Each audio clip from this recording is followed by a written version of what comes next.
देख रहे हैं तेज इंडिया लाइव न्यूज और मैं हूं आपके साथ मोहित कुमार। इस वक्त की खबर आ रही है उत्तराखंड के जनपद हरिद्वार के श्यामपुर क्षेत्र से। आपको बता दें, श्यामपुर में महिला को घरेलू हिंसा में शादी के बाद पहला बच्चा 80% अपंग पैदा होने के बाद बार बार मिल रही हैं तलाक देने की ससुराल पक्ष से धमकियां, जिसको लेकर महिला को 2 साल से खाने पड़ रहे हैं कोर्ट कचहरी के धक्के। फिर भी नहीं मिला अभी तक इंसाफ। मिल रही हैं तो सिर्फ इंसाफ के नाम पर कोर्ट की सिर्फ तारीख पे तारीख। इंसाफ नहीं मिलने पर महिला ने दी अपनी और अपने बच्चे की आत्महत्या करने की चेतावनी।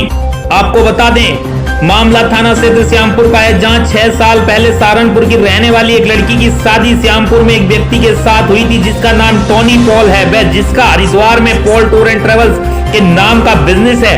महिला का कहना है कि उनकी शादी 6 वर्ष पूर्व पूरे धार्मिक रीति रिवाज के साथ टोनी पॉल के साथ श्यामपुर में हुई थी, जिसको लेकर शादी के कुछ महीने बाद से ही दहेज के लेन देन को लेकर उनके साथ उनके ससुराल पक्ष की तरफ से शारीरिक और मानसिक प्रताड़ना दी जा रही थी, जिसको लेकर उनके द्वारा पूरी तरह से बर्दाश्त करते हुए अपनी पारिवारिक लाइफ व्यतीत की जा रही थी। लेकिन शादी के बाद जब महिला को पहला बच्चा हुआ तो वह 80% पूरी तरह से अपंग पैदा हुआ, जिसको लेकर महिला के ससुराल पक्ष द्वारा महिला को मारा पीटा गया। उसके बाद उसके बच्चे के साथ 3 बार ससुराल पक्ष द्वारा सुसाइड अटेम्प्ट किया गया, जिसको लेकर महिला द्वारा बहुत ही परेशानी का सामना करना पड़ा। उसके बाद उसके पति द्वारा महिला को उसके मायके छोड़ दिया गया। मायके की आर्थिक स्थिति खराब होने के कारण अपने केस को चलाना बहुत ही मुश्किल हो रहा है, जिसको लेकर लगातार बीते 2 साल से कोर्ट कचहरी के चक्कर काटने पड़ रहे हैं, लेकिन उनको फिर भी कोई इंसाफ नहीं मिल रहा है, जिसको लेकर उनके द्वारा अब अपने आप और अपने बच्चे के जीवन लीला समाप्त करने की चेतावनी दी गई। अब देखना होगा कि ऐसे में इस महिला को किसके द्वारा और कैसे इंसाफ मिल पाता है। इंसाफ ना मिलने के कारण इस महिला द्वारा अपने और अपने बच्चे के साथ कोई घटना घटित होती है तो उसका कौन जिम्मेदार होगा, यह एक सवालिया निशान है। साथ ही साथ महिला का यह भी कहना है कि उनको उनके ससुराल पक्ष द्वारा फोन पर अभी भी कई तरह से मानसिक प्रताड़ना दी जा रही है। वह कई लोगों से फोन द्वारा उनको फोन पर कॉल करके तलाक देने के लिए मजबूर किया जा रहा है। वह उनको बदनाम करने के लिए उनके फोन पर कॉल करा के अश्लील तरीके से बातें भी कराई जा रही हैं अज्ञात लड़कों द्वारा, जिससे वह काफी मानसिक रूप से परेशान है। जब इस बारे में महिला की माताजी से बात की गई तो उन्होंने भी यह बताया कि जब शादी हुई थी तब से महिला के ससुराल पक्ष वाले अपने काफी डिमांड कर चुके हैं, जो डिमांड उनके द्वारा पूरी नहीं की गई। शादी के बाद पहला बच्चा 80% पूरी तरह अपंग होने के बाद उन्होंने अपनी बच्ची को छोड़ दिया, जिससे उनकी दूसरी लड़की भी शादी के नाम से डरी हुई है। वह भी शादी करना नहीं चाहती है। चारों तरफ से उन पर संकट आन पड़ा है। अब कैसे कोर्ट कचहरी में धक्के खाएं या अपना परिवार पालन पोषण करे। यहां तक कि महिला के द्वारा बताया गया कि उनका पति अब दूसरी शादी करने की तैयारी कर रहा है, जो कि केस होने के बावजूद भी कानून की पकड़ से अभी तक दूर है। देखते रहिए तेज इंडिया लाइव न्यूज।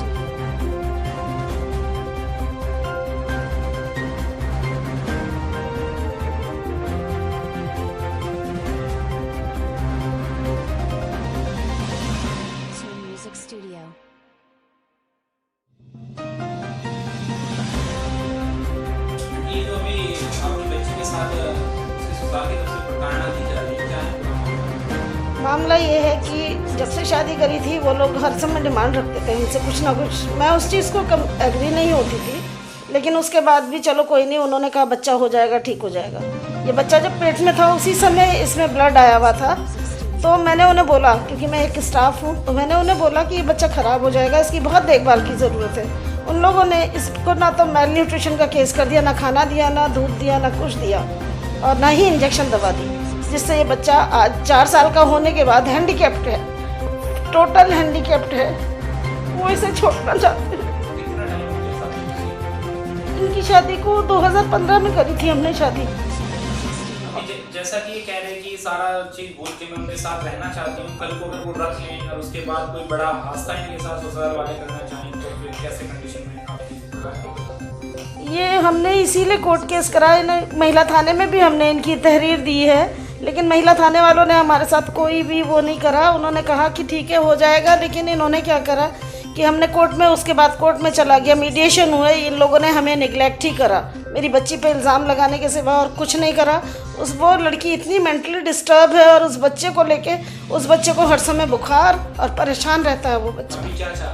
अभी हम यही चाहते हैं, अगर मेरी बेटी चाहती है वहाँ रहना तो मुझे कोई अफसोस नहीं है, वो रहे। हमने शादी ही इसलिए करी थी कि वो एक साथ खुश रहें, लेकिन उस बच्चे का जब तक वो जीवन है तब तक तो वो उसे संभाले और अच्छी तरह रखे। हमें उसे कोर्ट से सज़ा दिलाने में कोई वो नहीं है, लेकिन इंटरेस्ट नहीं है, लेकिन हम चाहते हैं कि वो अच्छी तरह रहे, खुश रहें। अगर वो कल को नहीं रख पाते हैं कोर्ट केस के बाद भी, इतना कुछ होने के बाद भी, तो फिर क्या करोगे?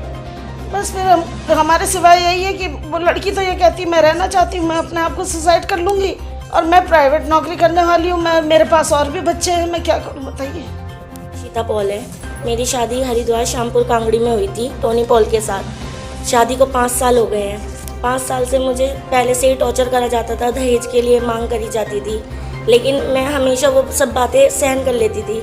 मेरे घर वालों ने कई बार इन्हें समझाया, पैसे दिए, डिमांड इनकी काफ़ी पूरी करी, लेकिन उसके बाद जब मेरा ये बेबी हुआ, ये हैंडीकैप चाइल्ड है, मुझे प्रेगनेंसी टाइम में भूखा रखा गया, खाना नहीं देते थे, मारपीट करते थे मेरे साथ, तो बच्चे में हेमरेज आ गया था, जिस कारण इन लोगों ने मुझे खाना पीना नहीं दिया और मेरे बच्चे की ग्रोथ नहीं हो पाई बॉडी की। अब जब बच्चे की डिलीवरी हो गई, डिलीवरी के बाद मुझे ये कहा जाता है कि ये पागल बच्चा है, हम इसे नहीं रखेंगे। 3 बार मेरे बच्चे पे सुसाइड अटैम्प्ट कर चुके हैं ये लोग, और मुझे सिर्फ इसी बात को धमकी दी जाती है कि बच्चे को डिवोर्स छोड़ दे, नहीं तो मैं तुझे मार दूंगा, और या फिर तू मुझे तलाक दे दे। हर बातों के लिए मुझे बहुत टॉर्चर करा जाता है। मेरे पास कोई भी ऑप्शन नहीं बचा। मैंने कोर्ट में भी केस कर रखा है अपने लिए, अपने बच्चे के लिए, इंसाफ के लिए, लेकिन ना मुझे कोर्ट से कोई हेल्प मिल पा रही है, ना पुलिस से। कितना टाइम हो गया अभी आपको कोर्ट केस करे हुए? 2 साल हो गए भैया, मैं बहुत परेशान हो चुकी हूँ। 2 साल से मैं ये सब परेशानियाँ झेल रही हूँ। मेरा बच्चा परमानेंट बीमार रहता है, मेरे पास पैसे भी नहीं होते, मैं कैसे यहाँ आती हूँ मुझे पता है। अभी आपकी जो ससुराल वाले हैं उनकी तरफ से क्या कहना, उनसे बात हुई होगी? भैया ससुराल वालों से बात होती है, वो लोग तो मुझे फ़ोन ही नहीं करते। जब भी मैं फ़ोन करती हूँ, लड़के ने मेरे से 2 साल से कोई बातचीत नहीं करी, लेकिन जब भी मैं फ़ोन करती हूँ मुझे धमकियाँ मिलती हैं। कहीं मुझे पुलिस वालों से धमकियाँ दिलवाई जाती है। एक दीपक होमगार्ड वाला है, उससे मुझे धमकियाँ दिलवाई गई मारने के लिए, डिवोर्स के लिए। एक हरकुलस जैक करके हरिद्वार के पुलिस वाले, उनसे भी मुझे धमकी मिलती है कि क्या नाम है कि लड़के को तलाक दे दे, नहीं तो तुझे हम फिर बताएंगे, तेरे परिवार वालों को बताएंगे। और मुझे कहीं कार से कुचलने की धमकी दी जाती है, कहीं कुछ करा जाता है। और अब लास्ट में मेरे पास कोई ऑप्शन नहीं बचा कि मुझे कहीं से हेल्प नहीं मिली, मैं अपने बच्चे और अपने आप को ख़त्म कर दूँगी। बहुत परेशान हो चुकी हूँ भैया, मैं उनके साथ रहना चाहती हूँ। भैया मेरी कोई प्रॉब्लम नहीं है, सिर्फ प्रॉब्लम ये बच्चा है, वो इसे छोड़ना चाहते हैं जी। वो इस बच्चे को नहीं रखना चाहते, वो कहते हैं कि ये पागल बच्चा है, ये मेरा बोझ, मैं इसका बोझ नहीं उठा सकता, इसे डिवोर्स दे के और मेरे से अलग होना चाहते हैं। भैया मेरे पास व्हाट्सएप पे मैसेजेस करे गए हैं कि तू दूसरी शादी कर ले, बच्चे को पाल ले, मैं तेरी रिस्पॉन्सिबिलिटी उठा नहीं सकता। केस की बात करी गई है। पहले मैंने यहाँ केस डाला था जाने के लिए, तो इन्होंने वहाँ से मुझे डाइवोर्स केस डाला है, और डाइवोर्स में मुझे आए दिन कई पुलिस वालों से, कई लड़कों से अश्लील बातें करवाई जाती हैं। रात को मेरे फ़ोन पे फ़ोन आते हैं कि क्या नाम है कि तुम एक रात का कितना चार्ज करती हो, मेरे से इस तरीके की बातें होती हैं। मैं बहुत परेशान हो चुकी हूँ भैया, मार्गदर्शन मुझे बल्कि ये धमकी दी जाती है कि सब पैसों का खेल है, मैं पैसे फेंकूंगा सब कुछ हो जाएगा, तेरे पास पैसे नहीं है तो जिंदगी भर धक्के खाएगी। ससुराल वालों ने कोर्ट में ही मेरे ऊपर हाथापाई करी थी। मेरे साथ मेरी सास ने बहुत बदतमीजी करी जज के आगे, तब जज ने उन्हें डांटा था, लेकिन मुझे कोर्ट की तरफ से भी कोई सपोर्ट नहीं है। और ससुराल वाले मेरे साथ आए दिन गाली गलौज करते हैं जब भी मैं फ़ोन करती हूँ, और मुझे